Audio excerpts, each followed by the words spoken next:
Selamat datang di channel ini. Bersama saya dan rekan saya, Daeng Gogel. Saya, Daeng Gogel. Aga kareba Daeng. Alhamdulillah, kareba madeceng. Kok lesu? Kayak belum makan. Saya sudah makan. Makan coto ya? Tadi saya makan nasi goreng sama ikan panggang.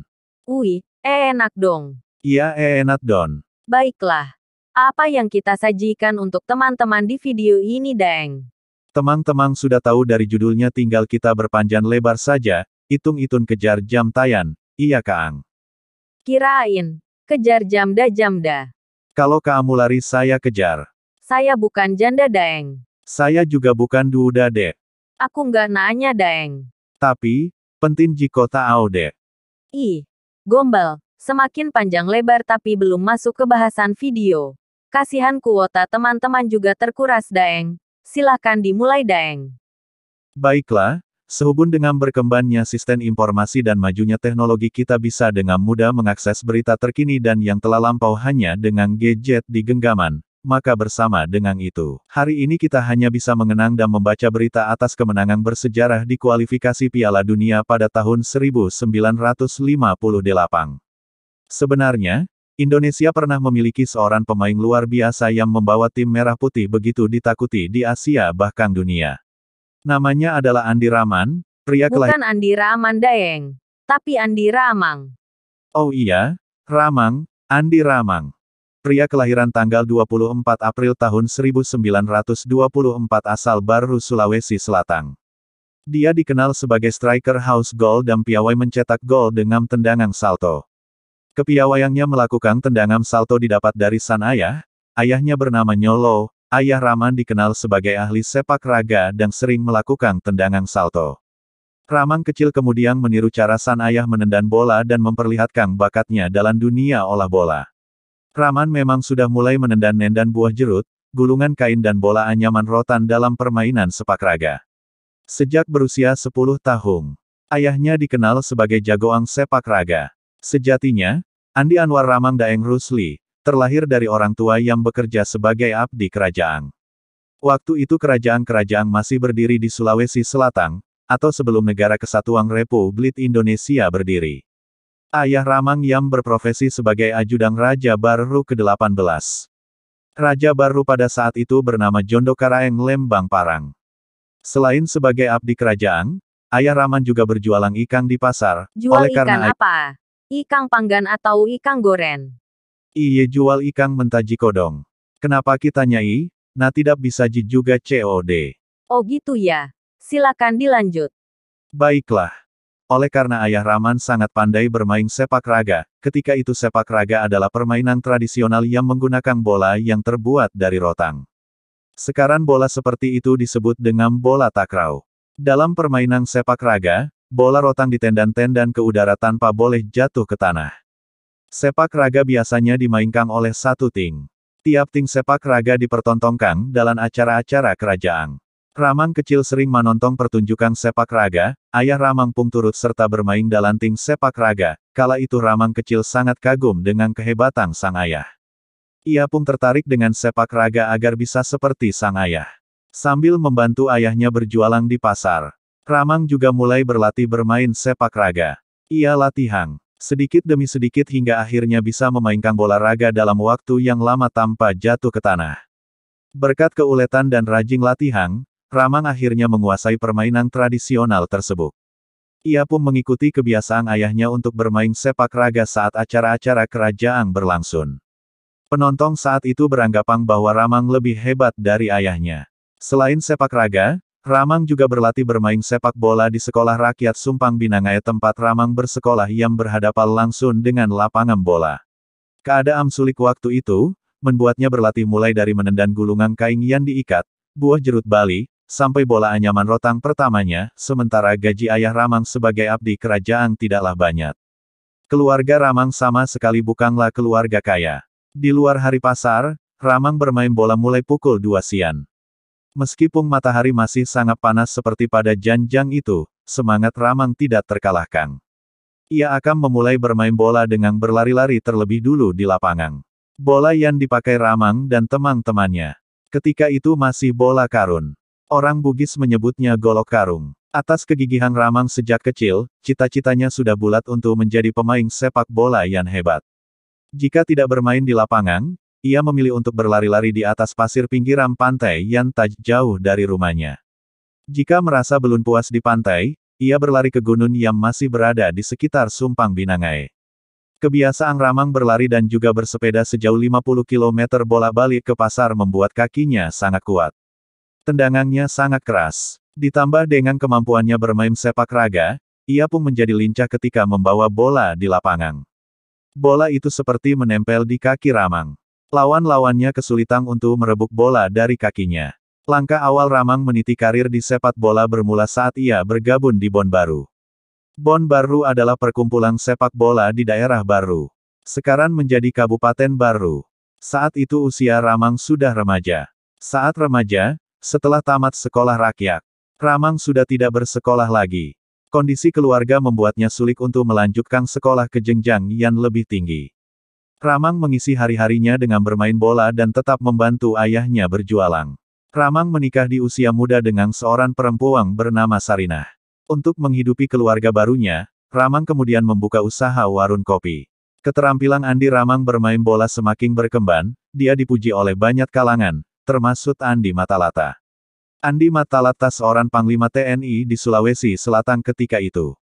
Rumah Andi Matalata dan rumah Ramang memang tidak berjauhan di Sumpang Binangai sehingga keduanya saling kenal. Selain panglima TNI, Andi Matalata juga dikenal sebagai olahragawan. Nama Andi Matalata pernah dipakai untuk nama stadion PSM di Makassar yaitu Stadion Andi Matalata. Nah, ketika itu, Andi Matalata menyarankan agar Ramang pindah ke Makassar, waktu itu masih bernama Ujung Pandan, kota Makassar saat ini. Agar bisa berlatih bola secara profesional. Apa kau bilang Daeng? Bukan propep, tapi profesional Daeng. Yang profesional dong. Oh iya, profesional.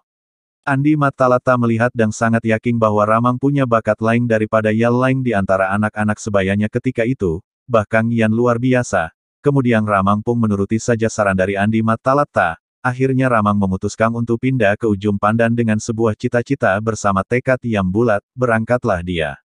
Namun kisah sedih pun sempat mewarnai hari-hari Ramang di Ujung Pandan. Ia tidak langsung menjadi pemain bola karena harus mencari nafkah untuk memenuhi kebutuhan keluarganya. Ramang ketika itu belum punya pekerjaan tetap, sehingga harus bekerja serabutan. Di Ujung Pandang dia dan istri hanya menumpan di rumah teman. Selama hampir setahun Ramang terpaksa menjadi tukang becat beberapa waktu, karena dirasa penghasilan tukang becat tidak mencukupi. Ramang pun bekerja menjadi kren naik truk. Ramang rela melakukan semua penderitaan itu agar tetap bisa menghidupi keluarga. Setahun lebih di Ujung Pandan barulah Ramang bergabung dengan tim CVB, singkatan dari Chow Tiong Phowet Ball, atau Bukan Persa. contoh Daeng, tapi Caution Football. Apa? Gimana? Oh iya? Caution Football atau Persatuan Sepak Bola Induk Sulawesi, disingkat Persis. Kecintaan Ramang terhadap sepak bola memang tak tertandingi, dirinya merasa tidak bisa hidup tanpa sepak bola. Kata Ramang, tanpa sepak bola hidupnya seperti ikan tanpa air, ya iyalah, betul itu, ikan tidak bisa hidup tanpa air.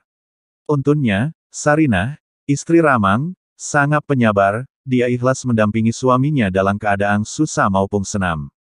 Sarinah sang istri tetap selalu mendukung suaminya untuk mewujudkan impiannya menjadi pemain sepak bola yang hebat. Tibalah saatnya kompetisi yang diadakan oleh Makassar Football Bond, disingkat MVB, atau Persatuan Sepak Bola Makassar atau yang sekarang kita kenal dengan PSN. Waktu itu di tahun 1947, Ramang berhasil menunjukkan kebolehannya. Nama Ramang pun mulai dibicarakan orang dari mulut ke mulut. Sedikit demi sedikit ia mulai dikenal di Ujung Pandan atau Makassar. Pada kompetisi itu, tim Ramang menang 9-0 dan hampir semua gol dicetak olehnya. Berkat kehebatannya dalam kompetisi tersebut, Ramang akhirnya diajak bergabung ke PSN. Dimulai dari klub kecil itulah di kota asalnya, Bon Baru, kemudian pindah ke Makassar Football Bond atau MVB. Klub inilah cikal bakal Persatuan Sepak Bola Makassar, alias PSN Makassar yang sekarang kita kenal tim Juku Eja. Wako. Meskipun kita semua sudah tahu kalau berbicara soal Piala Dunia, sejak dulu hingga sekarang, bahwa Indonesia dan Piala Dunia bagaikan air dan minyak. Sangat sulit untuk bersatu. Indonesia memang pernah mencecap Piala Dunia pada tahun 1938, tapi waktu itu masih bernama Hindia Belanda. Sejak Indonesia meraih kemerdekaan hingga sekarang, tampil di Piala Dunia masih menjadi mimpi di siang bolon. Namun sekitar 6 dekade yang lalu, mimpi itu hampir terwujud. Targetnya adalah melaju Piala Dunia 1958 yang digelar di Swedia dan Indonesia memang berada dalam momentum bagus. Kala itu, di era 1950-an, Indonesia adalah salah satu negara yang disegani di Asia. Tim Merah Putih berjaya dalam sejumlah laga persahabatan melawan negara-negara Asia. Indonesia juga diperkuat beberapa pemain legendaris seperti Maui Sailan, Ramang, dan Tan Lian Ho. Tak heran, julukan Macan Asia tersemat kepada mereka. Setelah finish keempat di Asian Games Maaf Daeng. Itu dibaca Asian Games. Bukan Asian Games. Asian Games ya, baiklah. Setelah finish keempat di Asian Games tahun 1954. Indonesia tampil di Olimpiade Melbourne 1905. Baca ki baik-baik Daeng. Itu bacanya Melbourne. Oke. Di Melbourne ya? Ya. Lalu berlanjut di kualifikasi Piala Dunia 1958 zona Asia Afrika. Ini jadi ajang kualifikasi Piala Dunia pertama bagi Indonesia sejak merdeka pada 1945. Tim Garuda melaju mulus di babak prakualifikasi setelah menang all out atas Taiwan. Indonesia yang dilatih oleh pelatih legendaris Tony Pogaknik lantas maju ke babak kualifikasi putaran pertama dan tergabung di grup 1 bersama Tiongkok setelah Australia memilih mundur. Pada tanggal 12 Mei tahun 1957, dilangsungkanlah duel pertama melawan Tiongkok di Stadion Ikada sekarang Lapangan Monas, Jakarta dan disaksikan 80.000 penonton. Ini adalah pertemuan pertama kedua tim di level internasional. Bomber andalan Indonesia, Ramang memborong 2 gol dan Indonesia menang 2-0. Dalam sebuah berita, salah satu gol mantan pemain PSM Makassar itu dicetak lewat tendangan salto yang sangat indah. Kemenangan ini membuka lebar peluang Indonesia lolos ke babak selanjutnya. Sebulan berselang, Tiongkok menebus kekalahannya dari Indonesia dalam pertemuan kedua di Xianongtang Stadium Beijing. Lewat pertarungan sengit, Tiongkok mampu menundukkan Indonesia dengan skor tipis 4-3, dengan Ramang lagi-lagi mencetak 2 gol. Karena sama-sama menang, laga playoff terpaksa digelar lagi di tempat netral. Pertandingan yang berlangsung di Yangon, Burma, Myanmar, tersebut berakhir imbang tanpa gol hingga perpanjangan waktu. Waktu itu belum diperkenalkan adu penalti. Indonesia pun berhak lolos berkat selisih gol yang lebih baik ketimbang Cina. Di kualifikasi putaran kedua, Indonesia tergabung bersama Israel, Sudan dan Mesir. Disinilah masalah muncul. Tak ada satu pun yang bersedia melawan Israel. Indonesia mengikuti jejak Sudan dan Mesir yang secara politis musuh Israel pasca Perang Arab-Israel 1946 dan 1956. Indonesia menolak bertanding di markas Israel karena hal tersebut dianggap sebagai pengakuan terhadap kedaulatan negara Israel. Berbagai langkah sudah ditempuh, seperti mengirimkan surat permohonan kepada FIFA agar laga kontra Israel dilangsungkan di tempat netral. Namun, FIFA menolak permohonan itu sehingga Indonesia memilih mundur. Lantaran Presiden Republik Indonesia, Soekarno, sudah menegaskan sikap anti-Israel kala itu, sehingga timnas Indonesia pun mematuhi. Indonesia yang secara politik sedang getol-getolnya mengumandangkan perlawanan terhadap neokolonialisme, menganggap Israel sebagai penjajah rakyat Palestina dan karena itu, menolak bertanding di Israel. Barangkali kisahnya akan berbeda jika politik dan olahraga tidak dicampur adukkan. Menilik peta kekuatan di putaran kedua itu, Indonesia punya materi kekuatan yang unggul ketimbang lawang-lawangnya. Andai menjadi juara grup, Indonesia bakal langsung lolos ke Swedia untuk melakoni debut Piala Dunia dengan nama Indonesia. Israel pada akhirnya batal berangkat ke Swedia. FIFA melarang sebuah tim lolos ke Piala Dunia tanpa bertanding dan lantas mencarikan lawang tanding untuk Israel. Setelah Belgia dan Turki keberatan, dipilihlah Wales yang tak lolos dari zona Eropa tapi punya poin tinggi. Wales unggul agregat 4-0 atas Israel dan melaju ke putaran Piala Dunia 1958 untuk pertama kali.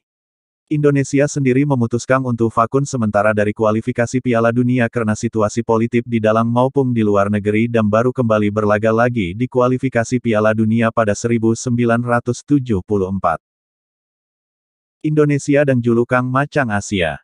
Mungkin tidak sedikit di antara penggemar sepak bola nasional dewasa ini yang pernah mendengar desas-desus bahwa timnas Indonesia pernah dijuluki sebagai Macan Asia pada beberapa dekade silam, pasti tak sedikit pula yang bertanya-tanya, kapan dan bagaimana julukan itu mulai ada dan bagaimana bisa tersemat di timnas Indonesia, yang belakangan ini justru tak memiliki prestasi membanggakan.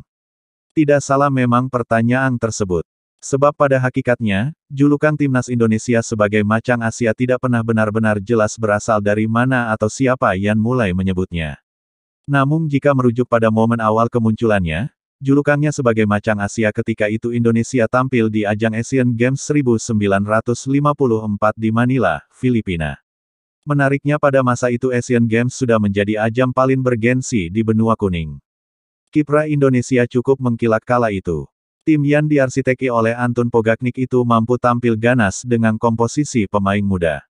Asian Games memang memiliki gengsi yang luar biasa. Sebagai salah satu panggung pembuktian negara-negara di Asia yang kebanyakan baru merdeka beberapa tahun sebelumnya. Khusus untuk cabang sepak bola, gengsi Asia Games kala itu bahkan bisa dibilang merupakan yang paling tinggi dibanding turnamen lainnya seperti Piala Asia. Pada ajang Asian Games 1954 itu, timnas Indonesia memang terlihat sangat serius dalam keikutsertaannya. Ditandai dengan penunjukan pelatih Tony Pogaknik, yang berasal dari Yugoslavia. Salah satu negara kiblat sepak bola kala itu. Bersama Tony Pogaknik, persiapan luar biasa pun dilakukan dengan beruji coba melawan klub-klub dari luar negeri. Meski saat itu Indonesia juga masih kesulitan dalam pendanaan. Hasilnya memang cukup membanggakan di Asian Games 1954 itu. Di fase grup, timnas Indonesia bisa mengalahkan juara bertahan India 3-0 dan juga Jepang 5-3 hingga terus melaju ke semifinal sebelum akhirnya ditaklukkan Cina dengan skor 2-4.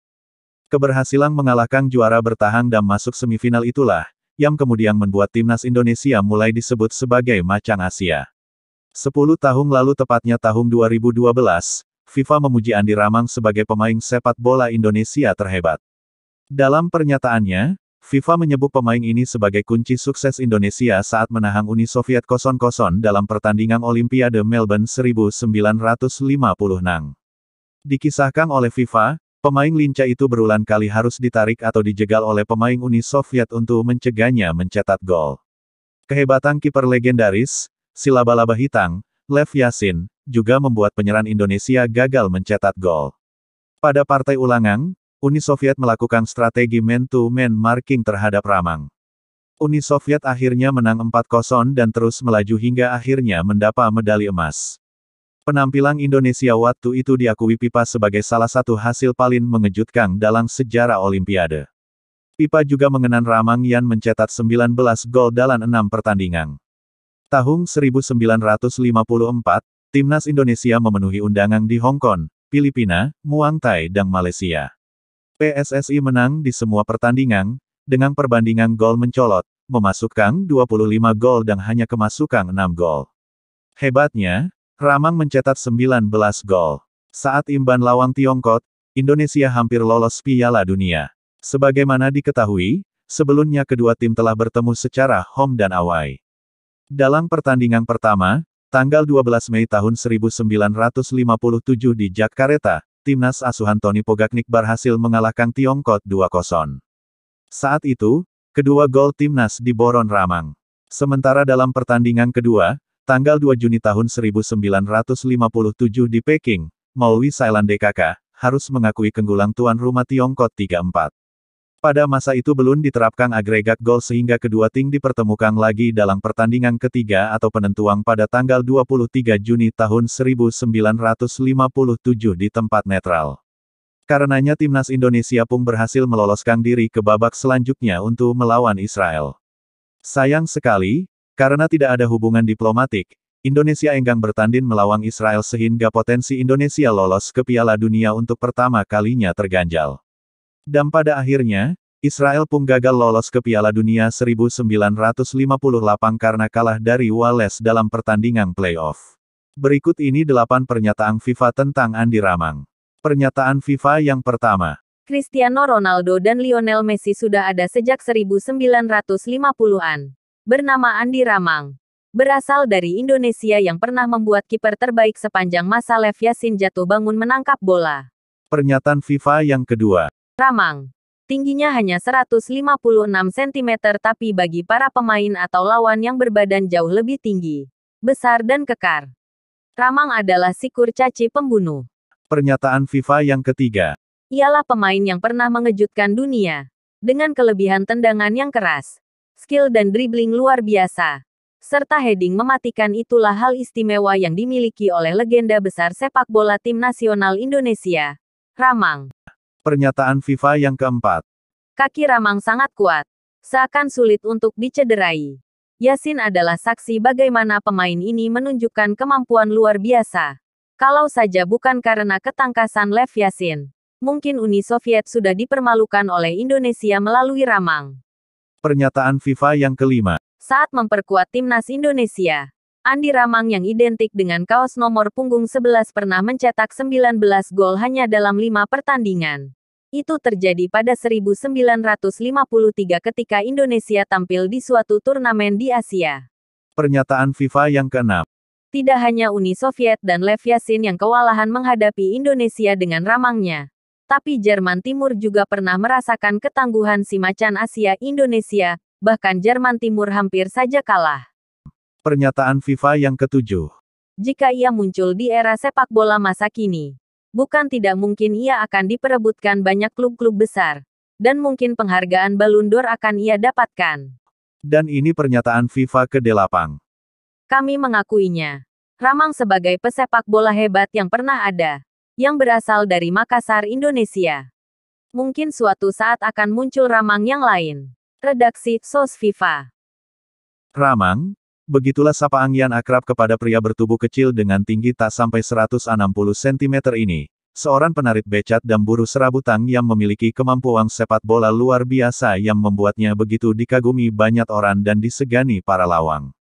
Tendangan salto sebagai ciri khasnya meskipun tidak bertubuh tinggi, ia tak pernah kesulitan saat dalam posisi menendang bola di udara. Setelah pensiun di sepak bola, dia sempat melatih PSN dan Persipal Palu. Persipal Palu pernah dipromosikan menjadi tim hebat yang disegani. Masyarakat setempat menghadiahkan sebidang tanah kepada Ramang sebagai bentuk ucapan terima kasih.